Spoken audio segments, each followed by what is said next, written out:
oportunidad de poder nuevamente estar en este lugar para honrar y glorificar el nombre de nuestro Dios, pero también para seguir aprendiendo de su palabra. Vamos a abrir nuestras Biblias allí en Apocalipsis capítulo 3. Nuevamente seguimos hablando acerca de cómo el Señor Jesucristo se presenta delante de la iglesia, de su pueblo, allí en Apocalipsis capítulo 3, en la iglesia de Sardis, donde habla que Él tiene los 7 espíritus, y ya hemos dicho claramente lo que eso significa, lo que eso implica. Decíamos que es el Espíritu Santo de Dios quien estaba sobre la vida de Jesús. Y obviamente hablábamos claramente sobre el texto de Isaías 11:2, donde dice que el Espíritu Santo vendría sobre él o reposaría sobre él y le daría a él espíritu de sabiduría, espíritu de inteligencia, espíritu de consejo, espíritu de poder. Y la semana pasada estuvimos hablando sobre espíritu de conocimiento. Y hablábamos de que cuando habla de espíritu de conocimiento, decíamos que era la aplicación práctica de la verdad aprendida. En segunda instancia habíamos hablado que tiene el sentido de profundizar más en intimidad con el Señor, con su palabra, para poder discernir lo real de lo falso, lo bueno de lo malo. Hoy en día, obviamente, la gente no está teniendo discernimiento en cuanto a lo bueno o lo malo, lo real o lo falso, porque precisamente no estamos estudiando la palabra de Dios. Nos basta con simplemente el día domingo una reunión que nos hablen, pero si es una persona que está al frente y que habla las cosas como no son, la gente va a creer lo falso o la gente va a creer lo que es malo. Por eso la iglesia hoy en día no tiene la posibilidad de discernir entre una cosa u otra. Y por eso, como decía el Señor allí a su pueblo Israel en uno de los profetas, si no estoy mal, en Sofonías, le decía que hay de aquellos que a lo bueno le dicen malo y a lo malo le dicen bueno. Porque infortunadamente es el pueblo de Dios. Dios le está hablando a su pueblo. Dios no le está hablando a la gente del mundo. Es más, la gente del mundo verdaderamente sí sabe qué es lo bueno y qué es lo malo. Ellos hacen lo malo porque les gusta. Y ellos saben lo que es bueno y critican a los que practican lo que es bueno. Pero cuando alguien ve a un cristiano y le dice, ¿usted es cristiano? Sí. Entonces, ¿usted por qué practica esto? Ellos sí saben lo que es malo. Lo que pasa es que no aplica para ellos, porque obviamente ellos viven una vida pecaminosa, carnal. Entonces no pueden salir de ahí o no quieren salir de ahí, simplemente quieren seguir practicando una vida como la han aprendido en el mundo, porque les agrada, por los placeres de la carne. Pero que una persona no cristiana le diga a un cristiano, usted está practicando algo que es malo, ellos saben y conocen un poco acerca de la palabra de Dios. Y por último, en tercera instancia, decíamos que es entender lo que el Padre nos ha dado para así poder cumplir su palabra y conducirnos de acuerdo a su voluntad.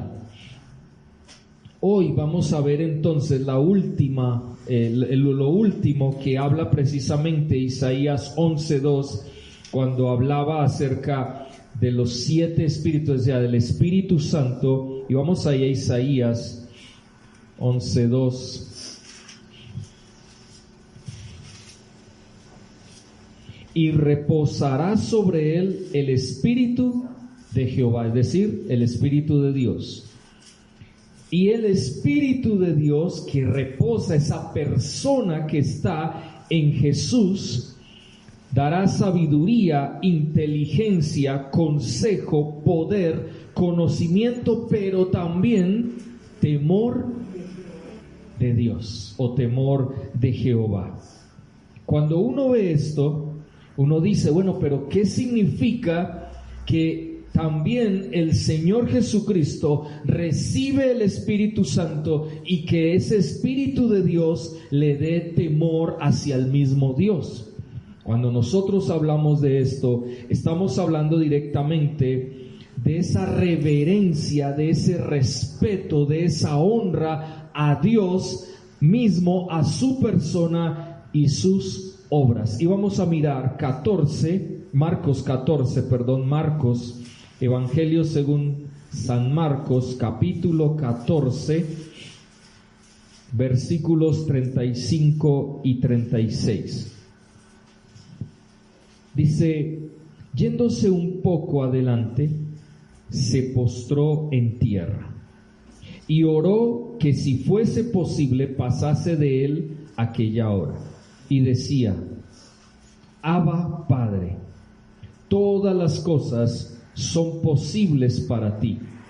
Aparta de mí esta copa, mas no lo que yo quiero, sino lo que tú quieras. Ahí dice lo que tú, pero obviamente significa lo que tú quieras. En otras palabras, él estaba delante del Padre y tenía reverencia delante de él. Por eso dice Abba, Padre. Recordemos que Abba es un término en el arameo que significa padre o papito o papá. Entonces lo que le estaba diciendo, papá, padre o papito, padre, en una manera reverente, no irreverente, como hemos visto ejemplos en los viernes cuando estamos hablando sobre la esencia de la oración, donde hemos visto a Josué, donde hemos visto a los ancianos de Israel que han sido personas irreverentes delante de Dios,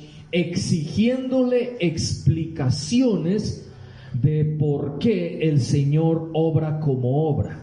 Eso no es tener reverencia hacia Dios, ni respeto hacia Dios, ni estamos honrando a Dios mismo, sino que estamos tratando de exigirle que Él tiene que hacer lo que nosotros le digamos que haga. En vez de ir con una actitud, como decíamos el viernes pasado, humilde, sencilla de corazón, a veces vamos con arrogancia. Puede ser, y no quiero justificar esa actitud, pero a veces vamos con impotencia, y como tenemos impotencia porque no está en nuestras manos una solución a lo que estamos viviendo, entonces vamos delante de Dios y le reclamamos como si fuera cualquier persona. Y a veces, aunque no es literal, pero es como si cogiéramos a Dios y lo empujáramos. Y le digan, bueno, entonces, haga algo pues, mire que estamos aquí sufriendo, mire lo que estamos viviendo, usted es que no ha hecho nada, usted es que no me escucha. O sea, es una actitud irreverente.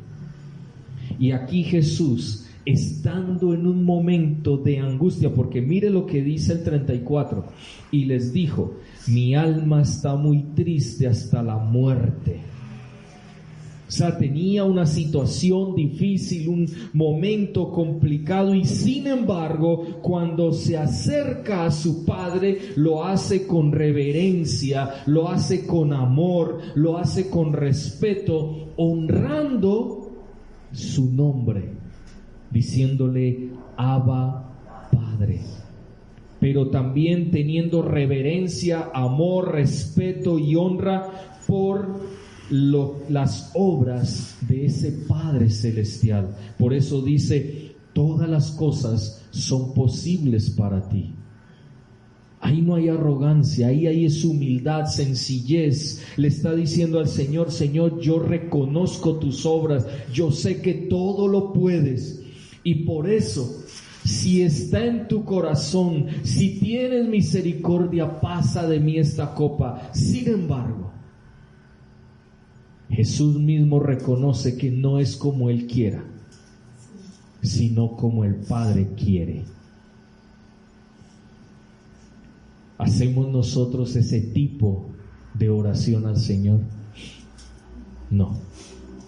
Yo creo que nosotros nos vamos es como de una, ¡pran! Le decimos, Señor, yo quiero que tú hagas de esta manera, porque yo no quiero sufrir, porque yo no quiero vivir esto, porque yo no quiero pasar por esto. Siempre estamos diciéndole al Señor que haga lo que nosotros pedimos. Pero eso no es lo que Dios quiere. Por eso dice, cuando ustedes oren, oren así. Primero, tener esa reverencia. Padre nuestro que estás en los cielos. Eso es ser reverente, porque Él es nuestro Padre. Él está allá, nosotros acá. Nosotros delante de Él somos nada. Y somos menos que nada. Somos simplemente polvo, como decía Job, o como al final llegó a decir Job, yo simplemente soy polvo. Y definitivamente el que justifica es el Señor. De oídas te había oído, pero ahora mis ojos te ven. Pero nosotros queremos ver un Dios a nuestra imagen y nuestra semejanza. Un Dios que cumpla nuestro capricho, que cumpla nuestra voluntad, que cumpla lo que le pedimos. Entonces usted me dirá, entonces no le puedo pedir. Sí, pídale. Pero también dígale, pero no se haga lo que yo quiero. Yo quisiera esto, Señor. Pero si tú quieres otra cosa, entonces fortaléceme y muéstrame el camino que debo tomar en medio de lo que está pasando en mi vida. Eso es lo que significa ese espíritu de temor de Jehová, es decir, el espíritu de Dios da temor de Jehová a Jesús y Jesús lo cumple a cabalidad. Por eso vemos claramente que Jesús es el ejemplo para nuestras vidas. Como decía Pablo, sed imitadores de mí como yo lo soy de Cristo. El día en que tú y yo podamos decir eso, será una bendición muy grande. Porque realmente todavía no lo hemos logrado, ¿cierto? Todavía estamos luchando con nuestra carnalidad. Todavía nosotros a veces somos irreverentes, irrespetuosos y no honramos a Dios, ni su palabra, ni le honramos a Él, ni honramos lo que Él hace, ni amamos lo que Él hace, sino que nosotros siempre estamos con esa rebelión, queriendo irnos en contra de lo que el Señor nos dice en su palabra y que nosotros deberíamos vivir en nuestra vida. Porque no nos parece, porque es que ¿por qué tengo que hacerlo? Y una de las cosas que ahorita cuando estaba orando venía a mi mente, yo no sé ustedes, pero personalmente he sentido que sobre esta ciudad y sobre Colombia hay una pesadez espiritual muy fuerte, de tal manera que el enemigo está desatado contra nosotros y está presionándonos tanto y teniendo opresión sobre nuestros corazones, sobre nuestras vidas, que nosotros a veces nos estamos ahogando.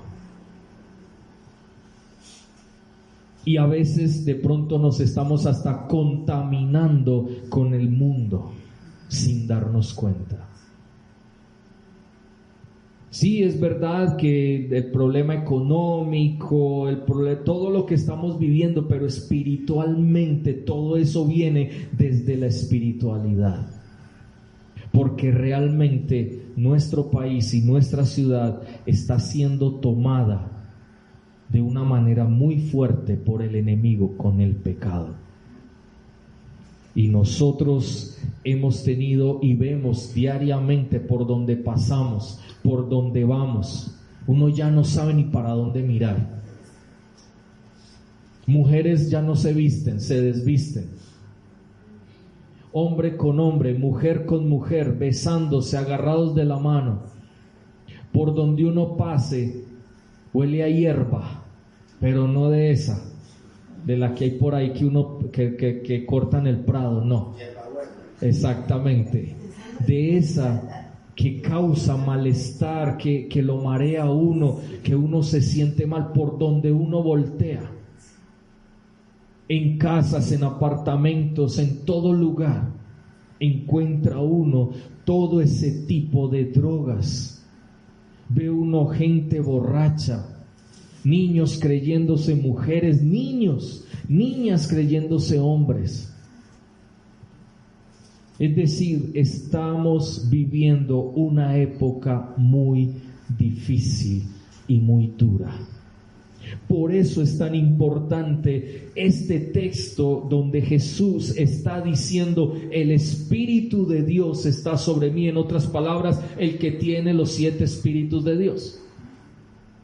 Es decir, todo aquello que está en mí es lo que yo puse en ustedes como iglesia. Y Sardis estaba viviendo una circunstancia difícil, como si Jesucristo no les hubiera impartido el Espíritu de Dios. Nosotros tenemos que pensar claramente en cómo estamos mostrando el temor de Dios en nuestras vidas. Si verdaderamente somos reverentes, seguimos siendo reverentes a Dios, amándolo, respetándolo, honrándolo con nuestra vida, o si nosotros simplemente vivimos una religiosidad más, una religión más. En segundo lugar, el espíritu de temor de Jehová significa sumisión en obediencia a la voluntad del Padre, mostrando nuestra confianza en Él. La pregunta que yo me haría: ¿por qué nosotros no nos es fácil obedecer a Dios? Nosotros podríamos decir: no, es que de pronto lo que pasa es que el Señor le pide a uno cosas muy duras, muy difíciles. No. O dígame si ser rebelde es fácil. No, ser rebelde no es fácil. Ser obediente sí es fácil. Pero nosotros vemos la obediencia como algo difícil en nuestra vida, cuando debería ser lo natural en nosotros. ¿Quién nos enseñó a mentir? ¿Acaso la mentira no es más difícil que decir la verdad? La verdad es fácil, simplemente dígala. En cambio, mentir, usted tiene que hacer mucho esfuerzo. Y usted tiene que pensar muy bien lo que va a decir mintiendo, porque tarde o temprano esa mentira puede caerle a usted en la cara. Entonces usted tiene que tener todo muy bien trazado para que la mentira no sea descubierta. Y muy buena memoria. Exactamente. Entonces ese es el problema. En cambio, la verdad es lo más fácil de esta vida. Mentir es difícil, engañar es difícil. En cambio, no hacerlo es lo más fácil. Ser verdaderos, ser reales, sumisos a la obediencia, a la voluntad del Padre. Entonces, ¿cuál es la razón por la cual nosotros a veces, o en muchas ocasiones, no obedecemos la voluntad de Dios? Simple. No confiamos en Dios. Esa es la razón. No hay confianza de nuestra parte en lo que Dios está haciendo, en lo que Dios va a hacer, en lo que Dios es para nuestras vidas. No hay confianza. Por eso mentimos, por eso engañamos, por eso hacemos un poco de cosas que se apartan de la voluntad de Dios y que no muestran nuestra obediencia. Pero cuando yo confío en Dios, sé que la verdad es fácil para mí. Pero cuando yo no confío en Dios, cuando confío más en mí mismo, en mis fuerzas, en lo que yo pienso, en lo que yo creo que es mejor, estoy desconfiando de Dios, y por eso mi vida no podrá crecer en el Señor, porque no hay confianza. A veces nosotros estamos tan desesperados por muchas razones y no confiamos en lo que Dios hace, en lo que Dios es como persona. Miremos Mateo 26:42.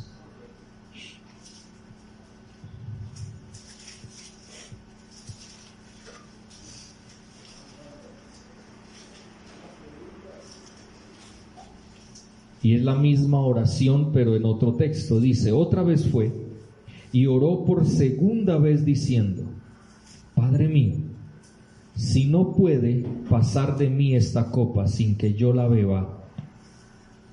¿Qué hizo él? Se entregó a la voluntad del Padre. ¿Por qué? Porque confiaba plenamente en lo que el Padre estaba haciendo e iba a hacer. Nosotros realmente no confiamos en muchas ocasiones en el Señor y en lo que Él puede hacer, o en lo que Él va a hacer, o en lo que Él quiere hacer, o en lo que ha hecho. No confiamos. ¿Pero por qué no confiamos? Porque seguimos mirándonos a nosotros mismos como si nosotros pudiéramos dar solución y salvación a nuestra propia vida o a la vida de otros.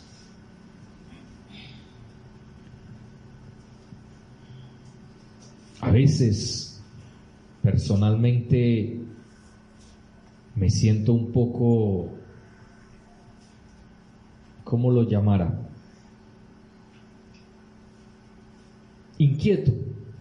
Inquieto al ver a mi esposa mal. Y yo le digo al Señor: Señor, mira, pero llega el momento de Dios: Señor, yo te la tengo que entregar, no es mía. A uno le duele, porque uno no puede hacer nada, uno es impotente, uno la ve ahí y uno dice: Señor, ¿qué puedo hacer? Lo único que puedo hacer es ayudarla a pararse, ayudarla a llevarla, traerla, hacer una cosa por ella, hacer la otra. Pero uno se siente impotente porque uno no puede salvarla, uno no puede darle las fuerzas que uno tiene, y eso que yo ya tengo un poquito menos.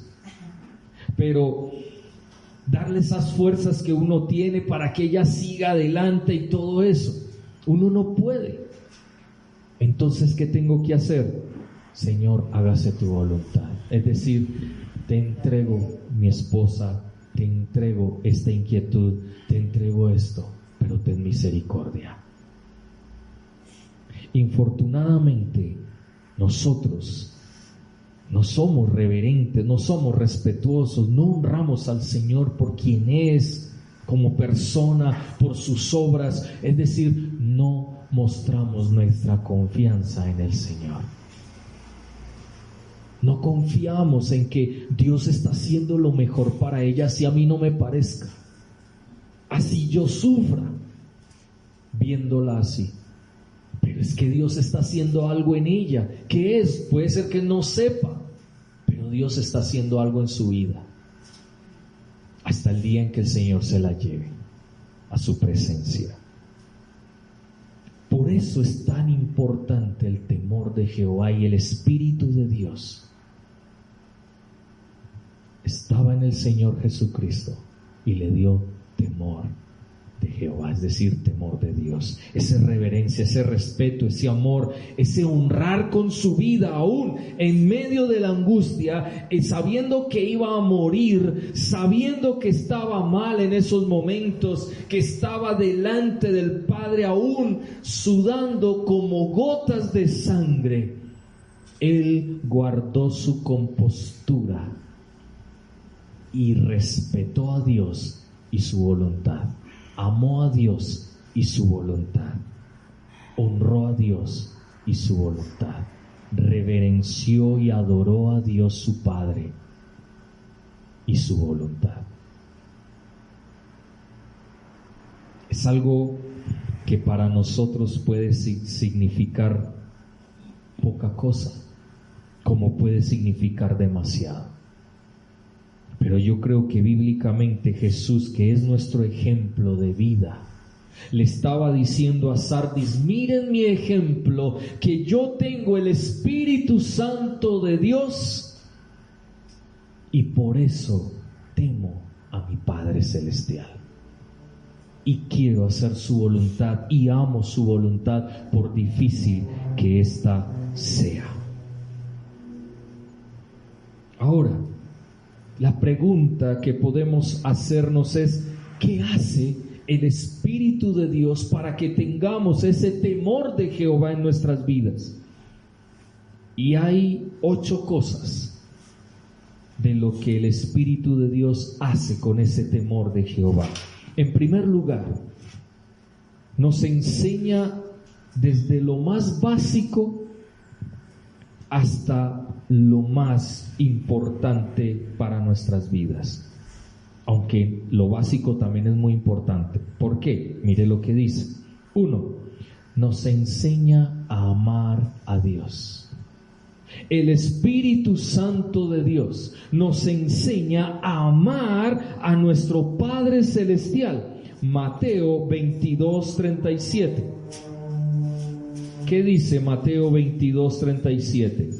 Jesús le dijo: amarás al Señor tu Dios con todo tu corazón, con toda tu alma y con toda tu mente. ¿Y quién es el que nos enseña a nosotros a amar al Señor con todo nuestro corazón, con toda nuestra alma y con toda nuestra mente? El Espíritu Santo de Dios. No hay otro, no hay nadie más. Tú no puedes decir: amo a Dios, amo a mi Padre Celestial, amo al Señor Jesucristo, si no tienes el Espíritu Santo de Dios. Y si alguien lo dice sin tener el Espíritu Santo de Dios, es un mentiroso. Está mintiendo porque no tiene al Espíritu Santo. Y miremos que eso es una realidad. Romanos capítulo 8, un texto que hemos hablado muchas veces. Mire lo que dice.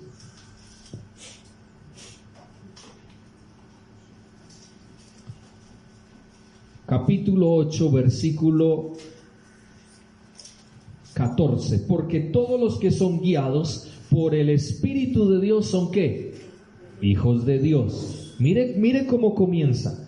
Los que son guiados por el Espíritu de Dios son ¿qué? Hijos de Dios. Son pueblo de Dios. Son los llamados, los escogidos por Dios.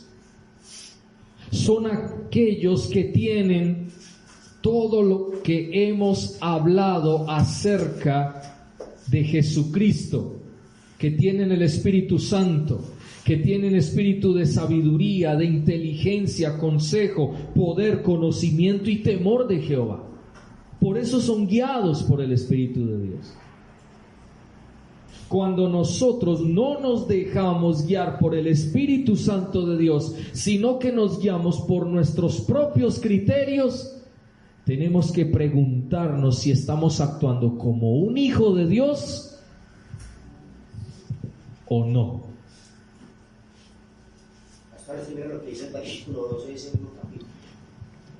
Así que, hermanos, deudores somos, no a la carne, para que vivamos conforme a la carne. Porque si vivimos conforme a la carne, ¿qué pasa? No tendremos una relación con Dios, y eso también nos puede llevar no solamente a muerte espiritual, sino muerte eterna y muerte física. Pero si por el Espíritu hacéis morir las obras de la carne, viviréis. Relación con Dios, una vida eterna, una vida en abundancia aquí en la tierra, y vida hasta cuando el Señor así lo quiera. Por eso dice: porque todos los que son guiados por el Espíritu de Dios. Muy claro, muy sencillo, estos son hijos de Dios. Dice el 15: pues no habéis recibido el espíritu de esclavitud para estar otra vez en temor. Es muy diferente el temor de Jehová a el miedo carnal. Es muy distinto. Y aquí está hablando precisamente de ese miedo, porque si soy esclavo y no hago lo que diga mi amo, entonces tengo miedo. Miedo de que me va a castigar, miedo de que me va a acabar, miedo de que me va a matar, miedo de que va a hacer algo conmigo en retribución por mi desobediencia. Pero si yo tengo el Espíritu de Dios, soy guiado por el Espíritu de Dios y estoy en libertad con el Espíritu de Dios. ¿Y cómo haré? ¿Y qué haré? Obedecer a Dios. Pero si yo obro en carnalidad, sigo en esclavitud para estar otra vez bajo temor, porque tengo miedo de que Dios me va a condenar, Dios me va a mandar al infierno y voy a tener miedo de eso. Pero si tú y yo nos dejamos guiar por el Espíritu Santo de Dios, las obras de la carne tienen que morir. No es que deben o que tal vez no, tienen que morir. Porque dice, mas si por el Espíritu hacéis morir. ¿A quién le toca hacer morir las obras de la carne? ¿Al Espíritu? No. Es el Espíritu de Dios que hace ¿qué? Nos capacita otra vez poder. ¿Sí ven? El poder del Espíritu Santo que está en nosotros nos capacita para que nosotros matemos las obras de la carne. Cojamos esta carne y la crucifiquemos junto a la cruz de Jesús, para vivir de ahora en adelante conforme el Espíritu Santo de Dios nos guía en el temor de Jehová, es decir, en obediencia a su palabra. Es muy claro el texto. Y dice, sino que habéis recibido el Espíritu de adopción, por el cual clamamos ¿qué? Abba, Padre. Reverencia, amor, respeto, honra al Padre, a su persona y lo que Él hace. Es muy claro el texto, así como Jesús, veíamos en Mateo, le decía, Abba, Padre, nosotros también por el Espíritu de Dios hemos sido llamados también a clamar, por ser adoptados, a clamar, Abba, Padre. No se haga mi voluntad, sino la tuya. Y el Espíritu mismo da testimonio a nuestro espíritu de que somos hijos de Dios. Qué tremendo ver que el Espíritu Santo de Dios nos enseña a amarle, pero también nos enseña a desear más conocer a Dios. Miremos Jeremías 24:7. Vámonos ahora al Antiguo Testamento.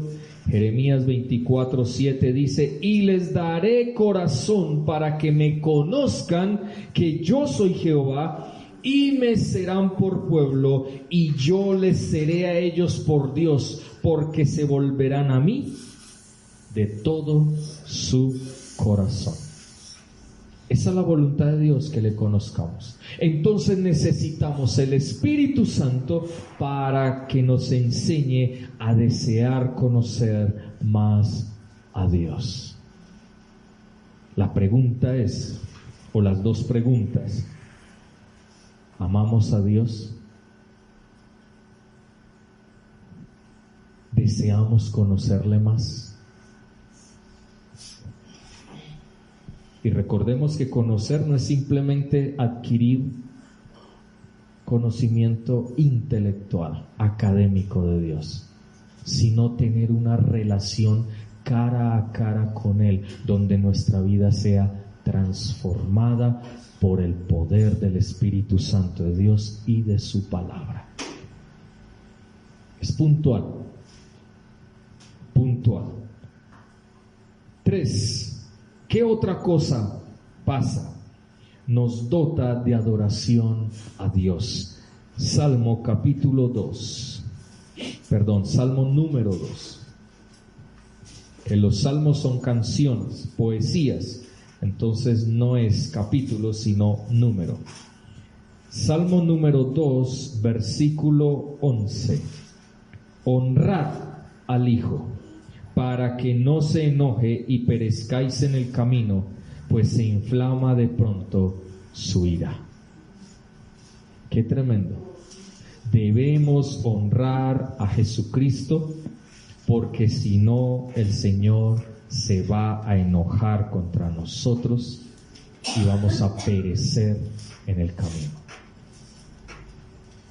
Honramos realmente al Señor, es decir, adoramos, porque es que honrar es adorar.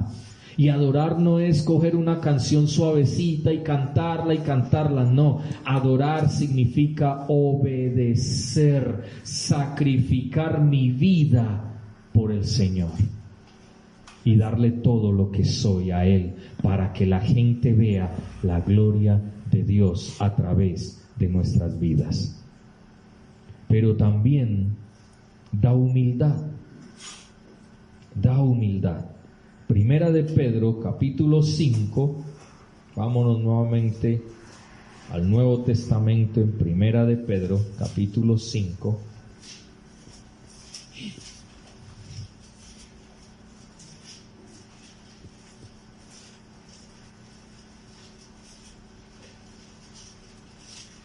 Versículo 6. Humillaos, pues, bajo la poderosa mano de Dios, para que Él os exalte cuando fuere tiempo. ¿Qué dice? Ensoberbase, enorgullezcase, póngase, exíjale a Dios en oración que le dé lo que usted le está pidiendo. ¿O qué dice? Humillaos, pues humillaos. Uno de los términos que a uno menos le gustan es humillarse, porque sabemos que humillarnos implica mostrarnos débiles frente a otra persona. Entonces, como por ejemplo, cuando uno le dicen pida perdón, a uno le da rabia que le digan que pida perdón, o a uno le da rabia tener que perdonar, porque eso significa humillar mi orgullo y tener que mostrarle debilidad a la otra persona. Y aquí prácticamente lo que está diciendo es eso. Muestra que eres débil, que eres polvo bajo la mano de Dios. Porque Dios es Dios, tú simplemente eres un humano que Él creó, una criatura, la cual tiene el poder de destruir o de construir. Y por eso dice, humillaos pues bajo la poderosa mano de Dios, para que Él os exalte cuando fuere tiempo. Y el versículo 5 en la última parte dice, sumisos unos a otros, revestidos de humildad, porque Dios resiste ¿a quiénes? A los soberbios y da gracia a los humildes. Entonces el Espíritu de Dios da humildad a nuestras vidas. Cuando tú no eres humilde, sino que eres altivo, orgulloso, petulante y te muestras como que nadie puede contigo, déjame decirte que tienes que tener cuidado, porque si dices ser hijo de Dios, no lo estás mostrando, porque un hijo de Dios es humilde, no soberbio. Un hijo de Dios baja su cabeza delante del Señor y le dice, sí Señor, obedezco lo que dices en tu palabra. En quinto lugar, obviamente el Espíritu Santo nos da la capacidad para no pecar. Proverbios 19, versículo 23. Proverbios 19, 23. El temor de Jehová es ¿para qué? Vida. Y con él vivirá lleno de reposo el hombre. No será visitado de mal. Miren el texto. El temor de Jehová es para vida, es decir, si tú reverencias a Dios, amas a Dios, respetas a Dios, honras a Dios, por Él, por su persona, por sus obras, con tu vida, obedeces a su voluntad mostrando tu confianza, es decir, has sacado bandera blanca y le has dicho: Señor, yo me rindo delante de tu presencia, entonces vivirás en reposo y el mal no te visitará. ¿Por qué cuando el mal nos visita nosotros terminamos embarrados? ¿Por qué? Podríamos decirlo claramente: porque no tenemos temor de Jehová y no lo hemos manifestado. Si yo obedezco, ¿qué mal me va a llegar? Ninguno. Es lo mismo que pasa con un hijo. Si el hijo obedece, ¿le va a llegar la pela? No. Por el contrario, por obediente, antes va a tener una recompensa buena. Pero si es grosero, si es desobediente, ¿qué viene? Castigo. Tarde o temprano vendrá castigo. Por eso el mal lo alcanza por su rebelión. Cuando el mal nos alcanza a nosotros es porque no hay obediencia de nuestra parte. Porque cuando pecamos, recibimos el costo de nuestro pecado. Eso sí, sabemos, como dice la palabra de Dios, que si yo voy delante del Señor, abogado tenemos para con el Padre, y Jesucristo aboga nuestra causa con su obra en la cruz. Y entonces al yo arrepentirme, al yo cambiar, entonces el Señor tiene misericordia de nuestra vida. Y aunque pasen algunas circunstancias, consecuencias, Dios corta todo aquello que pueda causar daño y destrucción a esa persona. Es muy clara la palabra. El temor de Jehová es para vida. Y si ustedes ven, los proverbios habla del temor de Jehová. Es interesante que en el número 1, en el proverbio número 1, el mismo Salomón lo dijo, verso 7: el principio de la sabiduría es el temor de Jehová. Es decir, el temor que le pertenece al Señor. A Él le pertenece la reverencia, el respeto, la honra de nuestra parte, el amor de nuestra parte. A Él le pertenece la obediencia, nuestra confianza. A Él, solamente a Él le pertenece. Por eso dice temor de Jehová. De es pertenencia. Ese no es un temor mío de Gerson. No es un temor del hombre, es el temor de Jehová, le pertenece a Dios. Entonces, si a Él le pertenece la reverencia, el amor, el respeto, la honra, ¿por qué nosotros no se la damos? ¿Por qué entonces nosotros no obedecemos su voluntad, mostrando nuestra confianza plena en su obra, en sus obras, en su palabra, en sus promesas?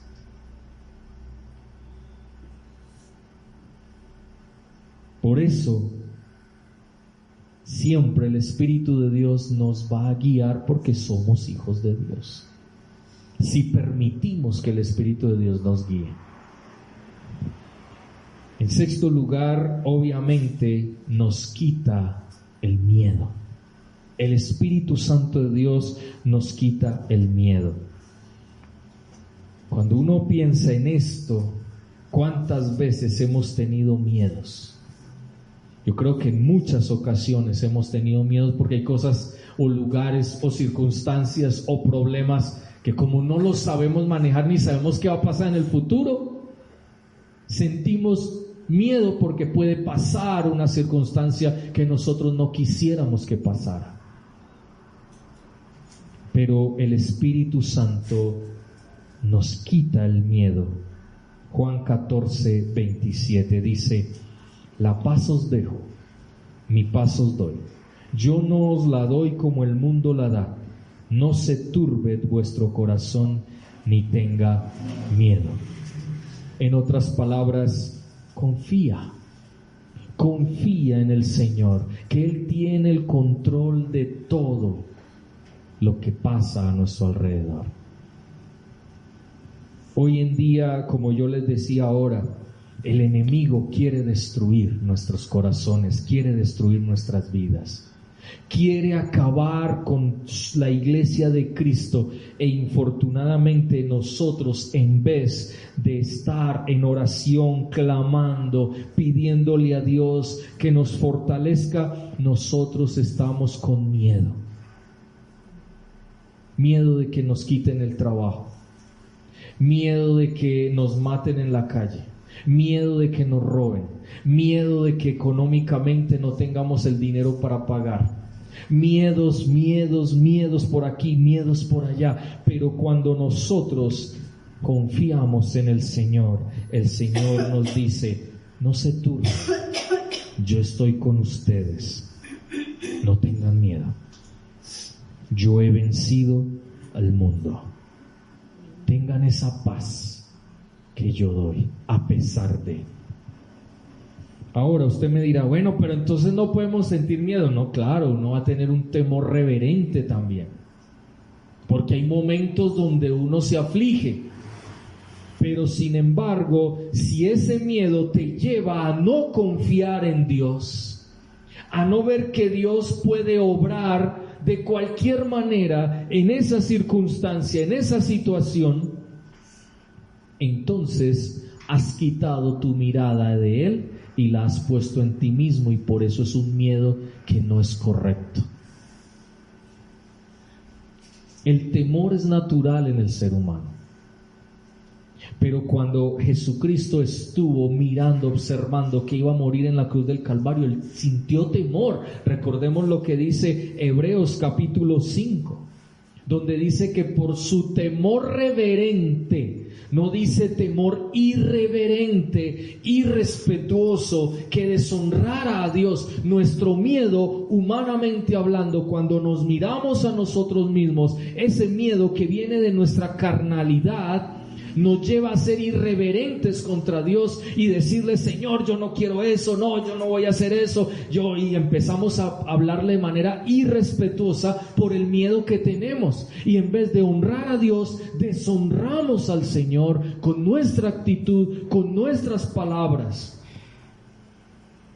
Pero cuando nosotros nos sometemos en obediencia a su voluntad, como lo hizo Jesús, es un temor reverente, porque reconocemos que Él es Dios, que Él tiene el control, y que nosotros simplemente debemos abandonarnos en sus manos, confiando de que Él hará con nosotros su voluntad y será lo mejor, porque Él sabe lo que es mejor para nuestras vidas.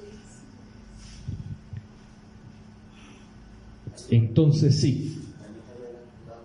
Ajá. Está entendiéndose el temor y el miedo del ser humano. Y dentro del pueblo de Dios, que es lo más tremendo, pues, que esa palabra miedo, temor, está 365 veces en la Biblia. Imagínese. Y eso es lo que el Señor le hablaba a partir de Isaías 40 hacia adelante. Era lo que Dios más le recalca a su pueblo: no temas, porque yo estoy contigo, no temas, que yo soy tu Dios, que yo te ayudo. O sea, porque siempre estamos muertos de miedo.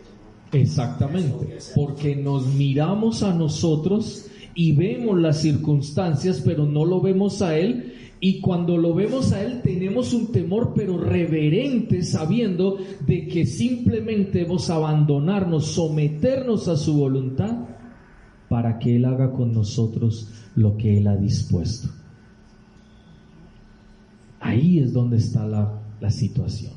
La diferencia entre el temor reverente y el miedo que termina siendo irreverente, irrespetuoso, deshonroso, y que no ama la voluntad de Dios ni a Dios mismo.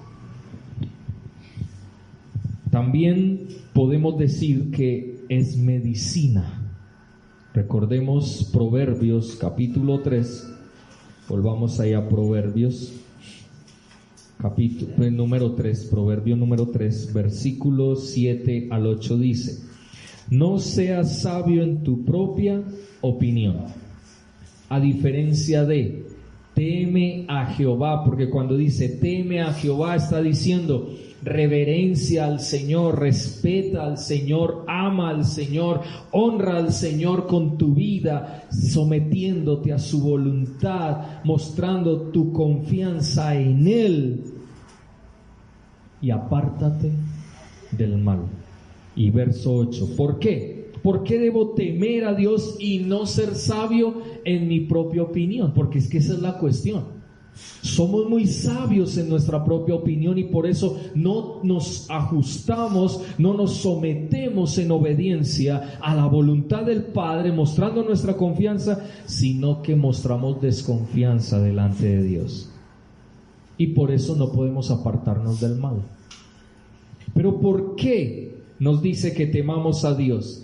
Porque será medicina a nuestro cuerpo y refrigerio. Y cuando uno ve esto, recordemos lo que pasó con David. Si ustedes ven en uno de los salmos, cuando él habla del pecado, creo que es el 51, donde él confiesa su pecado, él dice: cuando callé mi pecado, mis huesos se secaron. Salmo 32 y el 51 también. Y ahí lo dice claramente, que él, sus huesos y su carne se estaban secando, o sea, se estaba enflaqueciendo porque él había guardado silencio en cuanto a su pecado y por eso él no había podido tener paz. Pastor, 32:3 dice: mientras callé se envejecieron mis huesos, me vigilé todo el día, porque de día y de noche será gozo de mi tumba. Exactamente, es decir, estaba enfermo y él se enflaqueció precisamente por eso, porque ni siquiera a Dios le había confesado su pecado. Él se quedó calladito y creyó que Dios no sabía. Por eso le mandó a Natán, el profeta, y le dijo: mira, David, esto está, y le pasó un ejemplo, y él dijo: no, yo acabaría con eso. Y ese eres tú. Ah, caramba, me descubrieron. Y el Señor, ¿qué hizo inmediatamente? En ayuno, oración, le pidió perdón al Señor y confesó su pecado, y a partir de ahí nuevamente volvió a vivir. Entonces vemos aún ejemplos claros frente a esto. Y por último, nos ayuda a crecer. En el mismo Proverbios 4, verso 18 dice: mas la senda de los justos es como la luz de la aurora, que va en aumento hasta que el día es perfecto. Yo creo que es muy claro este texto. Dios nos ha llamado a crecer. Si tú no estás creciendo, debes mirarte a ti mismo y decirle: Señor, no estoy creciendo. Yo necesito crecer. ¿Qué quieres que haga para yo crecer?